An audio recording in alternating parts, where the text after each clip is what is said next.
Welcome to City on a Hill Gaming, a 5th edition Dungeons & Dragons actual play podcast. Let's meet our players. Hi, I'm Grant, and I'm playing Trather Wimlin, a human fighter. Hi, I'm Jenny, and I'm going to be playing John Abermere, a Crimson-born human. Peter, Bertrand Greystone, Dwarven Forge Cleric. William R. Aarakocra Magi. Daniel, I am playing Vatten. I am a half-elf ranger. Hi, my name is Ben, and I am Twig, or Shem. I am a rogue bard and a Goliath. We hope you enjoy our episode.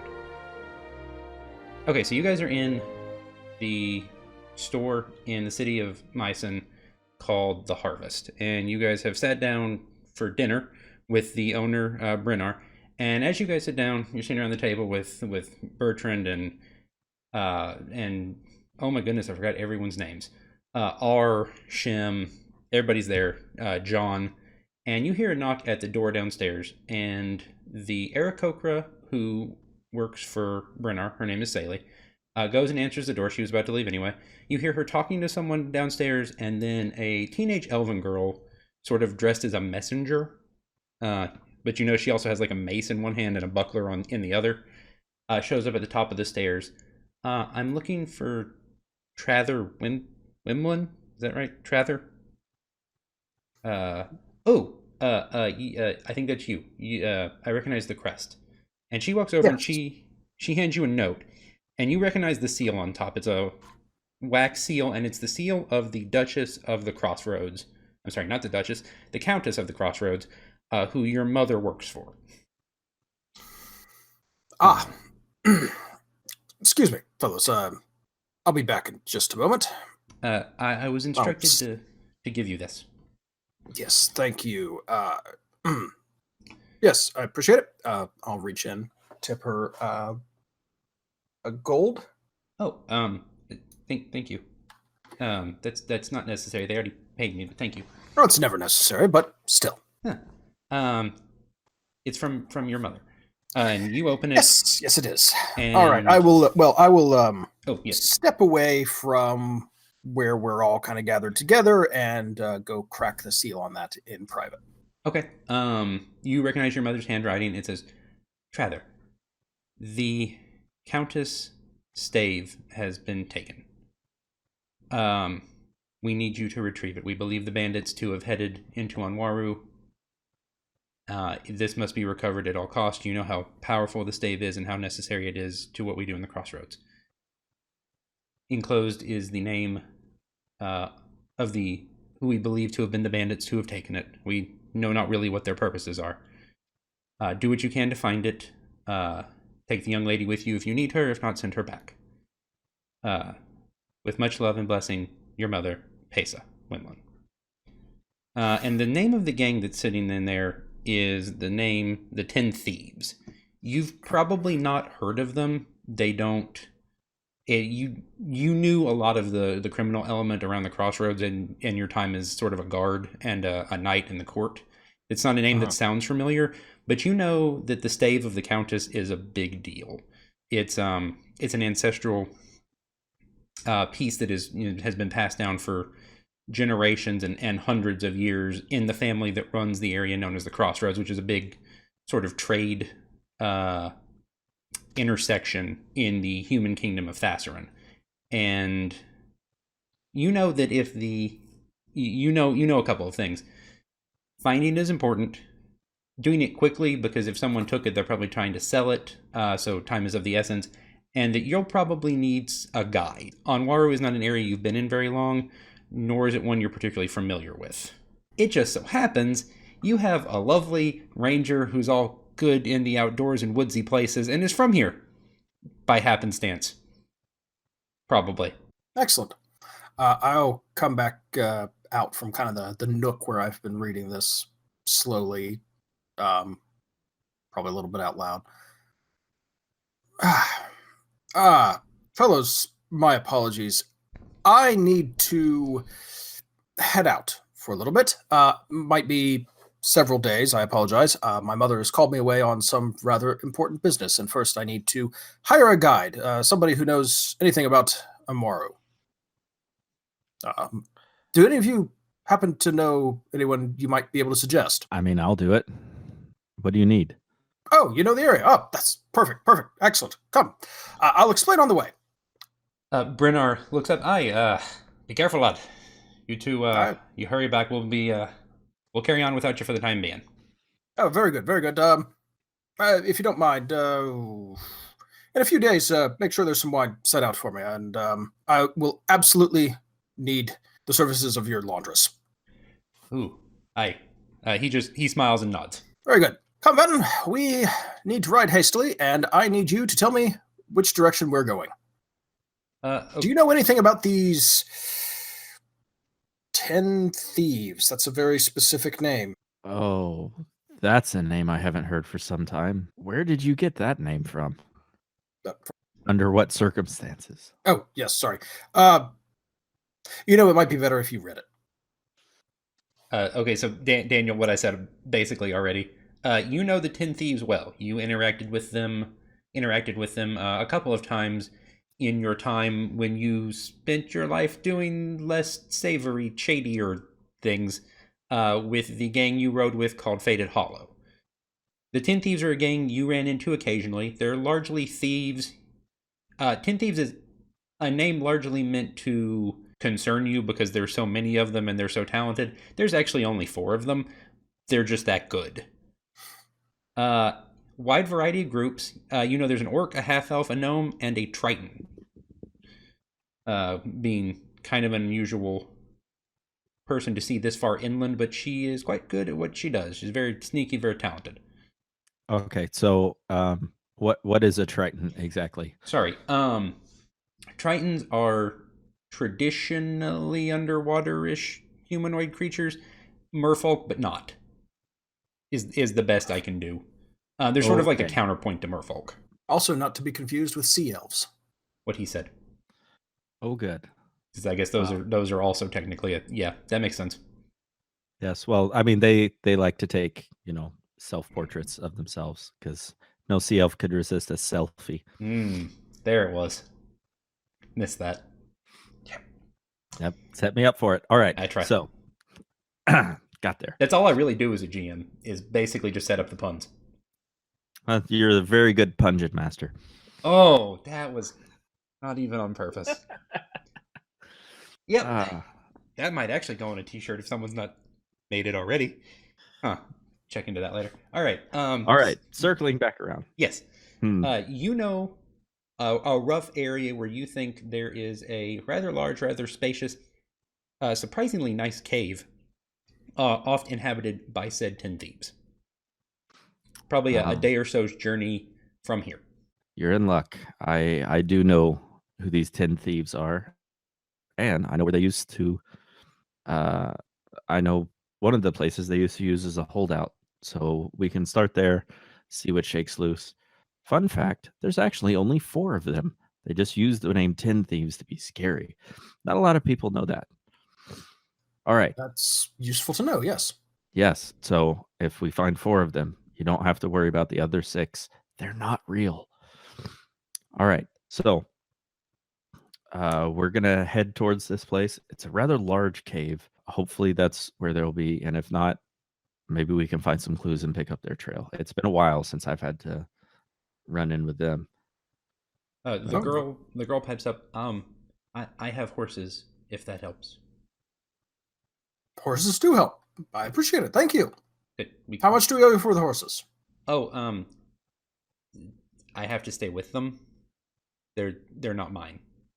I borrowed them. So I kind of have to keep up with them. Oh, if that's okay. Yes, of course. Basically, come. I kind of want to come. All right. I'm trying to learn things. Well, 3 on 4 is better odds anyway. Cool. Excellent. Thank Excellent. You. Have you much experience with thieves? No. Not really. The wilderness? You're a messenger? Really only in the city. I don't leave the crossroads much. But I have this, and she holds a mace.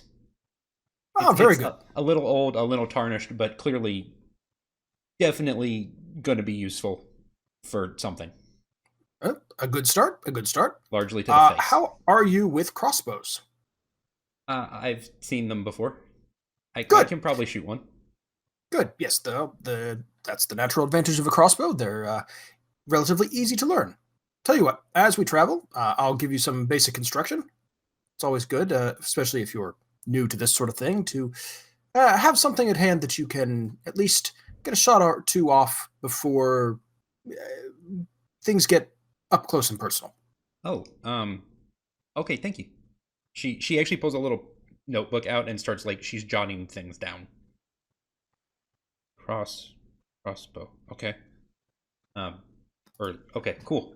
Vatten is Excellent. just going to slightly groan and just rub his fingers like right between his eyes on the bridge of his nose, very quietly. Okay, I let's go. mean, you signed up for a trip with Trather. I don't know what you expected. Accurate. Very accurate. So she leads you guys back out towards the stable. Actually, just in front of the building, there's 3 horses tethered up. There's a stable next door, and they're kind of hanging out there. She takes the piece of gold you gave her, gives it to the stable hand, pats him on the head, and he is very excited. And you guys have 3 horses, and it's time to giddy up. Marvelous. Off we go then. She actually hops on the horsey. Yep, that was not what I meant to say. She hops on the horse very adeptly. You think she probably rides regularly. Good.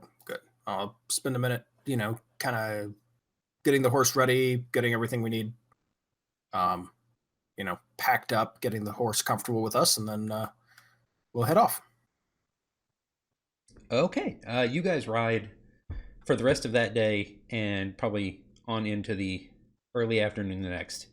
And Good. When we stop, we'll do, some very basic crossbow training. oh, okay. She does decent. She's relatively dexterous. So she gets she picks up the mechanics and her aim is good. The weight and heft of the crossbow is a little bit of a difficulty, but she gets there. Yeah, no, I mean, I'm not expecting her to be amazing or even proficient at it, but, not hurting yourself when you fire a crossbow is a good start. She's definitely there. You're definitely good up to that point. Excellent. Daniel, when you get there, there's going to be 4 of them. The orc is the one most people assume is the leader of the 10 thieves. His name is Gorn. Gorn is not the leader. The leader is actually the gnome. His name is Neil. Neil. Okay. He is actually the face, but Gorn is definitely the muscle and sort of more imposing than he is. So Gorn does most of the talking, but it's all Neil's ideas. All right. The obstinate one who is largely annoyed with everything they do, her name is Veroni. She's a half-elf. And then the train's name is Mayan. Is this just the A team? No. Oh, there's 5 of them, aren't there? No, the A team's 4. There's 4. Yeah. You got the face, you got the muscle, you got the crap. brain, you got the other one. Okay, good. The orc doesn't have a mohawk. That would have been bad. Because at that point you're just all in. And plus, there's nothing to pilot in D&D. I love it when a plan comes together. That's right. It's just a gnome smoking. Okay, so you guys pick up the next day, travel for another day, and you find the hideout you were looking for, Daniel. And it's kind of sitting to the side of a small hill, small cliff, and it's kind of obscured by a lot of large shrubs and a tree kind of fallen over in front of it. But you definitely recognize a marking on the outside of it. It's kind of it's a Roman numeral 10, and it's sort of above and to the right of the entrance. All right. So when we get close, I have everyone kind of hush and squat in the bushes, and I'll get close and I'll kind of point up at the Roman numeral 10, and just look at the other 2 and goes, X marks the spot. We're here. I'd like to move in closer, kind of sneak in and see if I can move my way in. Okay, make me a stealth check. Okay. And anyone who wants to make me a perception check. Yeah, sure. We'll see what happens. Hey, there you go. 16's not terrible. 11 for stealth. Okay. Trevor, you're pretty sure there's no one outside, nor is there anyone. While this is heavily disguised, there doesn't look to be any traps or anything preventing you from entering. Daniel has crossed out of the bush line, and Vatten is tromping across an open space, very not sneakily. But no one seems to notice. All right. Can I get close enough to see more inside the cave? As you get to the edge, you hear a voice from the inside. Like, just get in here already. Not for the sneaking around, lad. Just get in here. I ain't got time for this. You recognize that voice. That's Warren, the orc. Well, I'll wave the other two a little closer, and I will stand up and say, Gwarn, long time no see. Oi, Vatten. Not who I expected to see today, to be honest. I hard switched accents there, didn't I? That was bad. Okay, just gonna roll with it. You see someone from the. And you guys have now entered a cave that is relatively spacious and has like nice furniture and stuff in it. There's some beds. Each bed has a little chest next to it. And in the back right, you see a big chest, like bigger than two of the beds combined. You know the Ten Thieves is sort of infamous for their work and the amount they manage to take from some places. But most importantly, you see something very shiny on the table. It looks like a large staff. Grant, you recognize it immediately. It is the stave of the crossroads. While they look like they were waiting for someone, they don't look like they were waiting for you. The gnome pipes up. Latin. He's right. You were definitely not who we were expecting today. What do you want, boy? What are you guys doing taking this scepter? Like, you must be really moving up in the world to be going after big stuff like that. You're drawing way too much attention to yourselves. Hey, part of the job. Had a big buyer come in, told me what he wanted. We went and got it. He's going to be here soon. You have terrible timing. I think I have pretty good timing. Listen, no one has to get hurt. Hand us the scepter, we'll be out of the way. Tell us you got raided or something. So from behind, you start to hear some noise from outside the cave. Heavy footsteps and a good number of them. Oh, this is gonna go badly. I guess I'll unshoulder my bow. Say, last chance. We don't have to do this. Well, son, I think it's a little late for that, but we'll see how he reacts when he sees you. So from the door, you hear kind of a high-pitched voice, and you recognize the tone, not the voice specifically, but you sort of recognize the tone as that of a kinku. And a kinku, one of the sort of crow-like peoples, and 8 orcs walk in. Quarn, we're here to pick up the... I thought there were only 4 of you. Where are the other 3? Neil actually steps forward. Oh, good, you're here. Excellent. Those are some old friends. Don't worry about that. We're ready to complete the deal when you are. And you see Neil kind of take stock, and you guys also take stock of this group. You see, like I said, 8 orcs and a kinku. What you do notice is a lot of weapons. What you don't notice is anyone carrying a large chest full of what would presumably be enough gold to pay for something like this.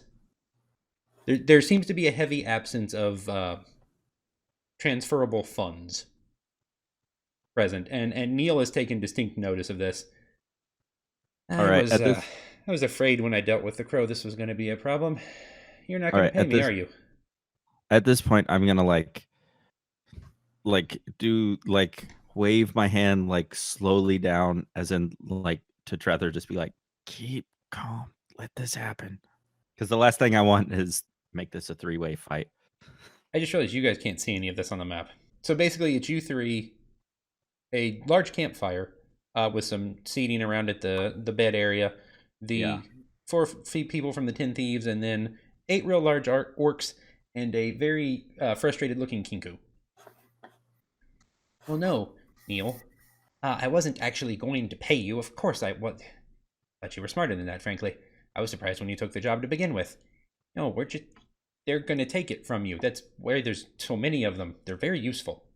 And he kind of makes a motion, and the orcs start to move, and you see sort of from the back of the cave, or not the back of the cave, the front near the entrance, a glow kind of starts working its way down through the sort of like narrower part when you first come into the cave. And you see a woman emerge, a kind of out of the tunnel, large shield in one hand, large, very large mace in the other hand, and you both recognize her. She is a person you've both seen at some point in your past, who has shown up at some point and helped you. She kind of just appears out of nowhere. She always knows your name, and is always there to help you, but you're not really sure where she comes from, and then she always just leaves when she's done. You both have separately had some kind of interaction with her, whether you realize the other has or not. And she walks in, looks up, and she actually looks... In the past when you've seen her, she's never been surprised you were there. She looks like she was expecting you to be wherever you were. She actually looks surprised to see both of you. Oh, Batten and Trather. Good evening, madam. Wasn't expecting to see either of you here. Well, that's a pleasant surprise. The orcs I knew about, and the girl. Huh. And she kind of waves at the half-elfin girl with you. Hello, Maylee. And Maylee looks at the two of you. Do you two know her? In a sense, yes, she knows us. Okay, because I don't know who she is, and she knows my name. Yes, she does that. Okay. Yeah.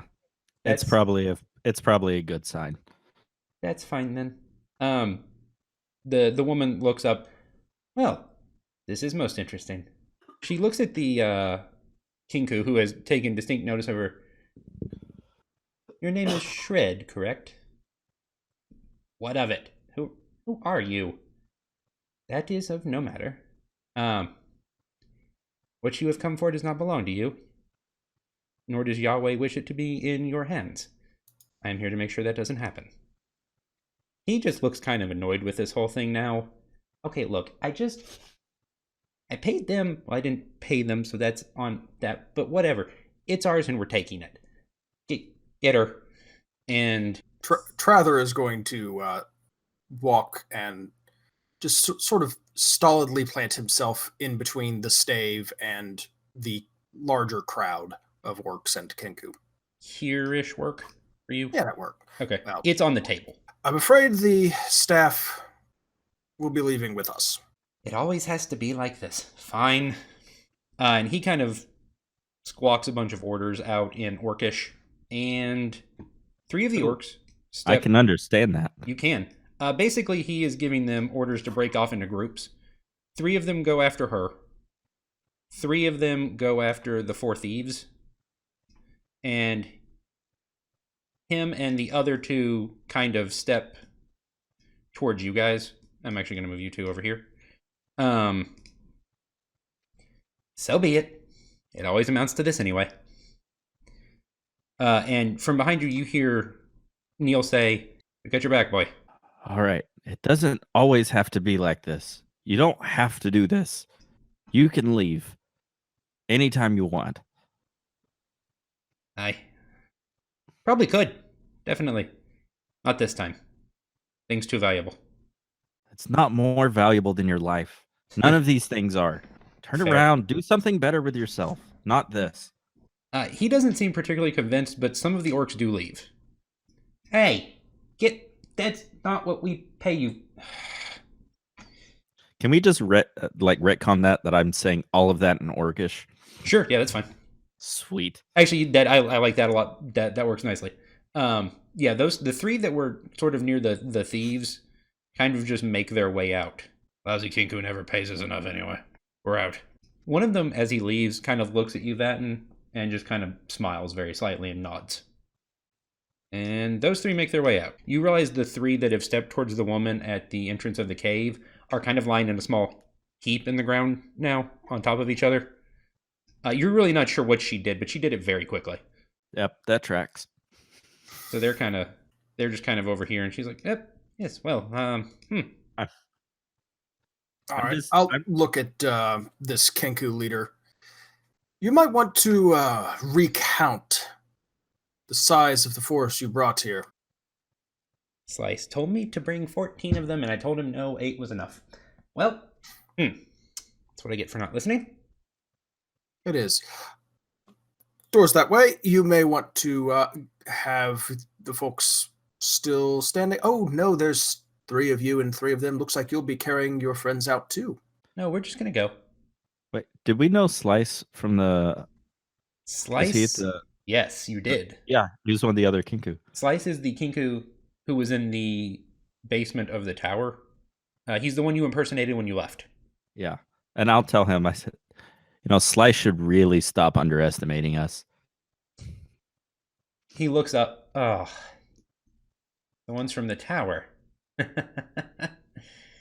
Oh, this is good. Very good. We'll see you later. We're not done. He barks something in Orcish that Daniel, you understand roughly to be, all right, let's go while we can. And the 3 of them leave. And the 3 that the woman near the entrance kind of laid out, kind of hastily retreat as well. Continuing the proud tradition of avoiding combat whenever possible. Minor details. Hey, it works nicely for you guys. I have no objections. Excellent. I'll turn back to these 4. Very good. Now, about the staff. I fear it belongs to my liege lady. And if it's not with you, 14 orcs won't show up taking it. Before Neil or Gwarn can say anything, you see the Triton girl that Vatten recognizes as her name is Mayan. She walks over to the table, picks up the staff, walks over to Trather. It's a stupid job anyway, and hands it to you. Very good. Why, thanks. Do you need any company on the road? We'll be happy to escort you back to, well, at least if we're headed in the same direction, we'll be happy to ride with you. Now, we have some cleanup to do here, but we're leaving. And she kind of glares at Neil. They're going to come back. We're going. And he just kind of sighs. Right, fine. Yeah. Burn this place anyway. All right, Vatten. You lot be careful. We'll see you around. What's in the chest yours? Well, I hope you do something a little better with yourselves than this. The half-elven woman who's with them. We'll keep them in line. We have better options. And the 4 of them grab their stuff and they leave. The woman at the entrance kind of walks over, walks in between the 2 of you and kind of nods, and she steps over to Melee. Well, child, you have made some most interesting new acquaintances today. She looks at so the girl clearly has she's got the buckler and she's got the mace. But she doesn't strike either of you as a fighter necessarily. You get from listening to Melee as you guys kind of rode over here, she prays a lot. And you think she's probably been training to become maybe a cleric or something. But was just kind of looking for some more out in the open experience. Trying to kind of get her feet wet, get some knowledge, get some experience, and kind of put to use what she's learned. The woman steps over to her. You're bold. You're brave. You get a little in over your head sometimes. But that's okay. Yahweh sees you, and he is looking out for you. Let me see your mace. She hands her the mace. The woman kind of holds it, rolls it over in her hands, and she reaches into the bag on her back and pulls out one that sort of looks like a smaller version of hers. And I think you will find much use of this. And before she hands it to her, she swings it out, her mace out with her hand, and you see the end of her mace whips out like 10 feet from the end of the handle and smacks against the wall and cracks the rock in the wall. It's most useful when dealing with any variety of things. And she picks up the smaller one, does the same thing, and it whips out about 5 feet. Be careful. Batten, Trather, your assistance is appreciated as always. Yahweh bless you. And go You in as well. his light as well. And she just kind of starts to head out, and Melee pipes up from my thank you. I prayed we would be safe today, and Yahweh listens. The woman just kind of nods, and as she heads out, she just kind of nods one more time, and as she leaves, she puts a hand up. You two be careful. Always. The further south you go, the more dangerous it gets. I look forward to it. I know you do. I will see you in the future. And she heads out. All right. Yes. When we get a chance, I'm gonna speak with the Melee. You said Melee, yeah. yeah. All right. So Melee, I have a very important lesson to teach you right now. Okay. So you have your mace and you have your shield. What do you want to do? Protect people. Well, this is probably the most important lesson that you're going to need in order to protect people. When you use your mace to protect other people from evil and from harm, failure is not an option. Because if you fail, it doesn't just cost your life, but the lives of the people you're protecting as well. It's a heavy burden, and it's one that we can't falter on. There's a brief moment where she looks scared, and then and it only lasts for a second or two, a couple seconds, and she just she wavers for a half second, and then she shakes her head like she's almost like going back and forth with herself internally.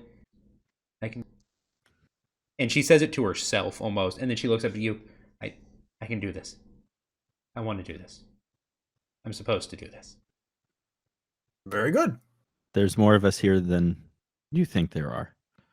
People will always stand up if someone else is standing up too. Remember that. Thank you. I will. All right. Well, I think we should investigate the room that we're in as well. Perception or investigation? Sure. Yeah. Solid 10 on that one. Attaboy. And a 9. Okay. We know there's a big chest there. There's a big chest with a big lock on it, and a lot of nice furniture. And as you two are kind of looking at the lock and kind of poking at it and fiddling with it, she walks over. This was on the table, and she hands you a big key. Yep. That's. Oh, thank you. Right. Well spotted. I'll use that and crack it open. Okay, so what you find a couple things inside. 300 gold. A very, very ornate, hand-carved looking longbow. And I'm going to have to ask a question first. Grant, what kind of armor do you wear? Any type of heavy armor, frankly, is fine. Currently, I'm wearing chainmail. It's the latest fashion out of Anwaru. You know that's right.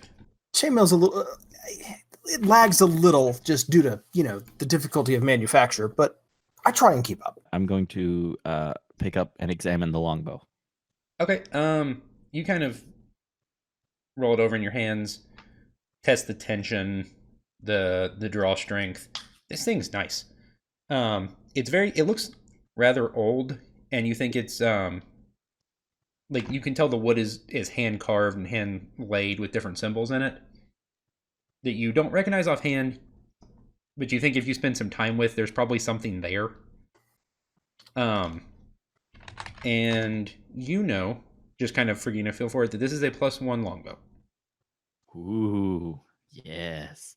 What you find is a set of very well crafted, sort of like Palace Guards quality plate armor. Okay. And it seems to just kind of be a full set of quality plate armor. And Well, 2 potions of healing and a small book. all right. Anything interesting about the book? It's small. Seems very plain on the top. It's kind of leather, very loosely leather bound. And on the inside, there's only 2 pages with writing, or 2 sets of sections of pages with writing. They look loosely like spells to you. Fair enough. Daniel, if Vatten looks at it, this looks like a spell book full of clerical spells. And I realize right. clerical is a word that really sounds more like I'm talking about office work and less about healing magic. Yeah.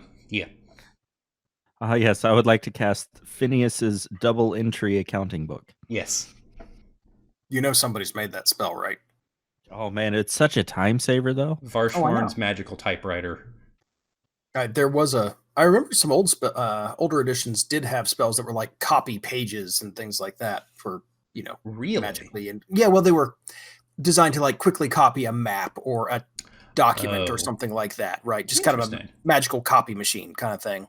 Bubsby's greater pivot table. Now we're getting kind of arcane. Once you start dealing with pivot tables and BI, no, that is solidly out of the realm of the holy and fully into the arcane. Yes. Melee walks over. Here we are. This is for you. Oh, thank you. I think these are cleric spells. Ooh. Oh, I don't know that one. That's good. Well, Ooh. Glad I gave that to you then. Excellent. She smiles, a very large smile, and looks very excited. And I will pass her my share of the potion of healing too. Oh, thank you. Just in case. Yeah. Yes. Oh, and there's enough money here. Let's see. Vatten, 100 for you, 100 for me, and Melee, 100 for you. I don't really know what to do with that much gold, but okay. Well, if you're going to be taking up this sort of life, and I suggest that you do so, a solid suit of chainmail is probably a good first purchase. Interesting. I think I know where I can find that. Excellent. I'd offer you mine, but, well, it has sentimental value and, frankly, likely wouldn't fit you. Fair. Thank you, though. Yes. If you do need an armor, I can make a few recommendations, various towns. Oh, that would be lovely. Rather will immediately launch into the pros and cons of various different armorers and how good they look and various other. How do you feel about color detailing on the etching on the sides? Needs to be done tastefully. Yes. Excellent. Yes. Painting the rings in particular can be delicate work, but if done right, can add a particular accent that really makes you stand out on the field. The wheels are turning in her head. Also, make sure there's a good enamel coating on the outside. Otherwise, it'll just wear off as soon as you go through some brush. Yes, it'll wear off eventually anyway. You'll have to have it repainted. But the harder the paint and the more layers you get on there, the longer it'll last in the field. This sounds like a really interesting Pinterest board of some kind of crossover of fashion and D&D that probably exists, actually, if I looked hard enough for it. Being friends with somebody who does real life armored fighting, yes, it does. Touche. I've listened to enough of Geek at Arms. They do. A couple of them do competitive sword fighting. Mm-hmm. I mean, there's at least one guy in town that'll make cosplay armor. Ooh. Well, and there's Chad. That's who I was talking about. He'll also make Fed armor. Yes, he will. Which, so help me, don't tempt me with that possibility. I don't need access to something like that. Okay, so you guys have the staff. You have some other new stuff and things, new gear, and a nice cave that if you want to mark on a map, you could maybe use for future reference. Yes. After the always orcs good- have come back and cleared it out. I'd probably wait. But I suppose it would probably be good to know of a safe, dry cave that has a convenient large chest for storing things in. Yeah, I mean, I already know about it, so. Future reference Yes, never well, hurts. Good point.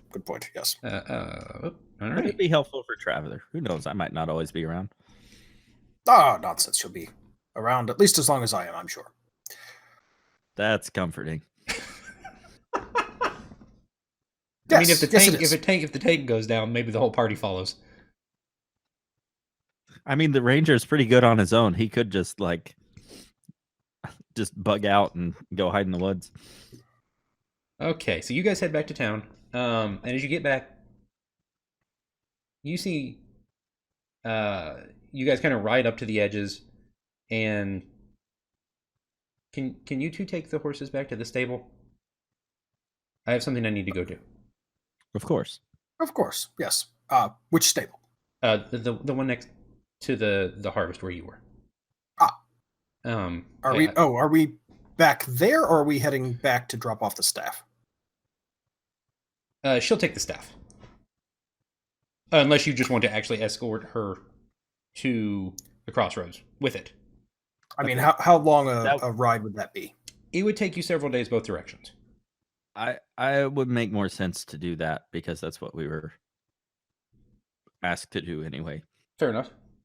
Okay, yeah, that's fine. In terms of in-story, you have time for several more days worth of things. Good. Yeah. So I also think it would be interesting for Trather to kind of take on sort of the squire role here, or like the knight and squire role briefly. Okay, sure. Kind of giving some introductory lessons and that sort of thing. Okay, And- sure. I like that.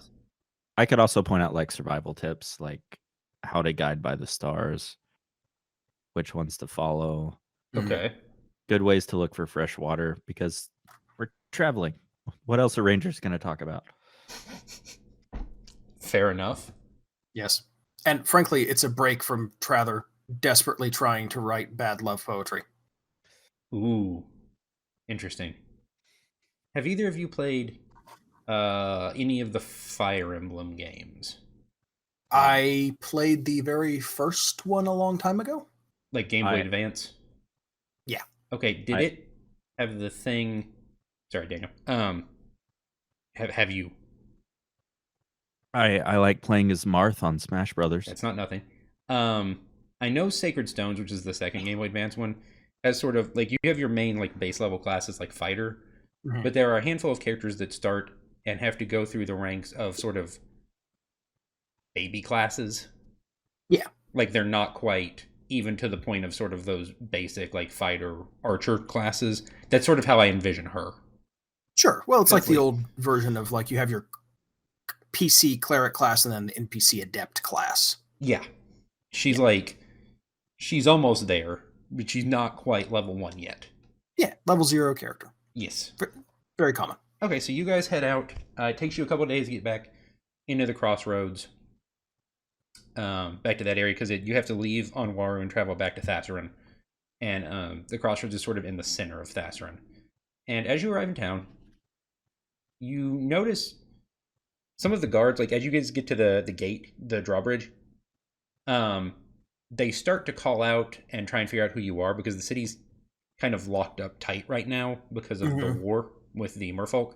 Until one of them sees your armor, Grant. Yeah, I'll uncover my shield and raise it high. Sir Wimlin. Oh, excellent. The gate. And someone lowers the gate. You guys are able to cross. And you guys make your way back to the palace, sort of in the center of town. Some of the guards escort you in. It's sort of it's like a big house. Daniel, you remember Duchess Kaya's place where it was less of a palace and more of like a manor? Yeah. Kind of like that. And one of the guards runs ahead, and your mother greets you at the door, Tyler. Son. Mother? It has been some time. It has. I'll bow deeply before her. None of that. She hugs you. Forms must be maintained, Mother. I'll give her kind of an awkward hug. Oh, good, Maylee. You found it. Excellent. Yes. Most excellent. Well, come. Yeah, who's your friend? This is Goodman Vatten, who has been of invaluable assistance, both as guide and stalwart companion. Thanks, Warden, for your help. No problem. So she brings you guys in. You appear before the Countess. Return the stave to her. She is very appreciative. There's a big dinner. She pays both of you. And she actually, Trather, she calls you up to her sort of part of the room. Master Wimlin, I have a request of you. Certainly, Duchess. I shall serve as best I can. The girl, Maylee. She needs a teacher. Would you be interested in taking on a squire? I would, yes. And I suspect that some of my companions, whom I left back in, remind me of the town? Meissen. Meissen, may also be able to teach her some very important lessons that may even suit her better. Excellent. She calls her over. Child, you will now be accompanying Master Wimlin as his squire. And she looks a little confused for a second. She's like, oh, okay. Yes, ma'am. Yes, Your Highness. Absolutely. She looks a little confused, but she seems excited. And a little trepidatious, but she kind of sees the concept and the potential in a chance to get out and learn some new things. I look forward to it. And she kind of half bows. Thank you, ma'am. And Master Wimlin. Come, let's get you situated. There are tasks that need attending to. Oh, before I leave, Duchess, one other request, if I may. Absolutely. My companion Vatten, I understand that there is a position of some importance in the realm for those who wander the greenways and provide a certain level of protection to the forests and the people who depend on them. A position of warden. Yes, of course. If I may, I would like to suggest him for such a position. He has shown incomparable skill in that regard and would, I think, be well suited for it. We do need someone to maintain our reaches along the edge of Anwaru, between Anwaru and Thassarin. That would be a most useful thing, actually. Trada, that is an excellent suggestion. Vatten, is it? Yes, Countess. Are you interested? I would be honored. Most excellent. I will set you up with some resources and a name of a man in the south who I know and trust well, who you may report to. Should you notice anything that would be of concern to us on the edges of our land. I know there are some issues with the orcs to the south, though Duchess Kaya informs me things may not be as we once believed. That's something we're looking into as we speak. Most excellent. You are already ahead of what we require. I look forward to working with you both more again in the future. Thank you, Countess. We look forward to serving you. Most excellent. You may stay as long as you need and reprovision and head back into Anwar when you are ready. Very good. I imagine we'll probably stay here like just as long as it takes to reprovision and get armor refitted. Okay. Yeah, absolutely. Which, if we pay for a rush job, won't be a problem at all. Yeah. They know you when you come in. They know your expectations in terms of quality, and it won't be a problem. Great. I figure I'll drop 50 gold on getting it done as a rush job, getting, materials. I mean, plate mail is very expensive. Yes. And getting it refitted is extremely difficult and time consuming. So paying for that, and then of course, getting at least a certain amount of decoration applied because Strather. Because Strather. Absolutely because Strather. Yeah. All right. So and whatever you have done to yours, Melee picks out a set of chainmail and has a slightly off-colored version of the same thing done. Excellent. all right, well, I guess since I'm being named Warden of the Crossroads, on my cloak I'll have a little embroidery of the Crossroads just on the shoulder. Okay, yeah, no problem. She has a tailor, sort of a seamstress in-house who can do that for you. Yeah, nothing too elaborate or fancy, or that's like bright orange, because I still want to be able to stay hidden pretty easily, but just enough. Yep. No fuchsia, no teal, no mustard yellow is what I'm hearing. No. Okay. Like olive green on Lincoln green. Fair enough. And we know it's a Okay. fantasy game because custom embroidery doesn't take 3 weeks. Minor details. Yeah. The magic of the sewing kit. Not to be underestimated. Bigsby's lesser sewing machine. Yeah, there we go. Farthapple's what is it? Oh, I forgot the word. The thimble. There we go. Oh, Farthapple's thimble. Farthapple's thimble. Okay, so you guys spend a couple of days there, get kind of re-equipped, and all dappered out. And you guys ride back south and arrive probably a day before the other group does. You come back into the... oh no. Words. You come back to the harvest, and Brinar is actually the only one in the shop. Ah, good, you're back. The others went out with Bastian and Saley to take care of some stuff, but they should be back in a day or so. Excellent. They got some interesting work to do, but I'm glad you're back. It's good. Yes, we are as well. Master Brennar, this is Melee. She will be staying with us as well.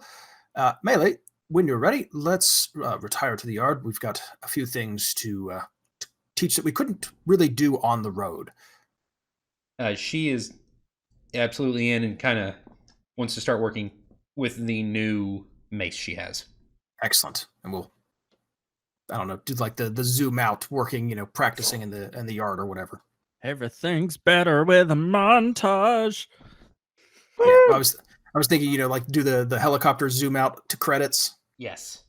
As you guys begin to train fight in the courtyard. Excellent. Okay. And yeah, that's a good, excellent place for us to go ahead and stop. Thank you guys for listening. This has been City on a Hill Gaming. This has been one of our side quests. It's called A Guide for Our Trip. And it's just a little story for where Trather and Vatten were kind of off on a retrieval job, making some new friends and running into even more orcs. I said no merfolk. I didn't say there wouldn't be 300 or something else. Yeah. And we almost got there with a Triton, but not quite. And we almost got in a fight. Close. Well, not really.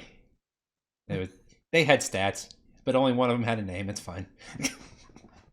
It's the most important rule. Listen, it's a good hook for the next thing, because now we just met a new guy and he got away. When I didn't think of his name till he was talking, I couldn't come up with anything prior to that. It hit me. I'm like, get that? Sure, that'll work. We'll go with it. there you go. So, yeah, you can find us at cityonahill, cityonaHillGaming.com, City on a Hill Game on Twitter. cityonthehillgaming@gmail.com if you want to reach out and talk to us that way. We've gotten a couple messages on the website recently, so thank you guys for checking that out. Mm-hmm. Make sure to leave us a rating and review on iTunes, and while you're on iTunes, leave a rating and review for Saving the Game. Oh, well, thank you. Yes, please do that. We need those. Yes. stgcast.org, Saving the Game on Twitter, Saving the Game wherever you get your podcasts. If you are interested in the tabletop gaming, and if you're listening, you're interested in the tabletop gaming, let's be honest. Yeah, we hope so. So yeah, we appreciate you guys listening. We'll be back with thanks some for more running. awesome stuff as the summer comes along. I've got some plans that we'll totally get to eventually. I hope. We'll see what happens. There's a list. And Cool. Thank you to both very much for doing this with me. Thanks for listening to City on the Hill Gaming. For more information, you can find us online at cityonthehillgaming.com, email us at cityonthehillgaming@gmail.com, or find us on Twitter at cityonthehillgame. For more information on Saving the Game, you can find Peter, Grant, and Jenny at stgcast.org or at Saving the Game on Twitter. Thanks, and have a blessed day.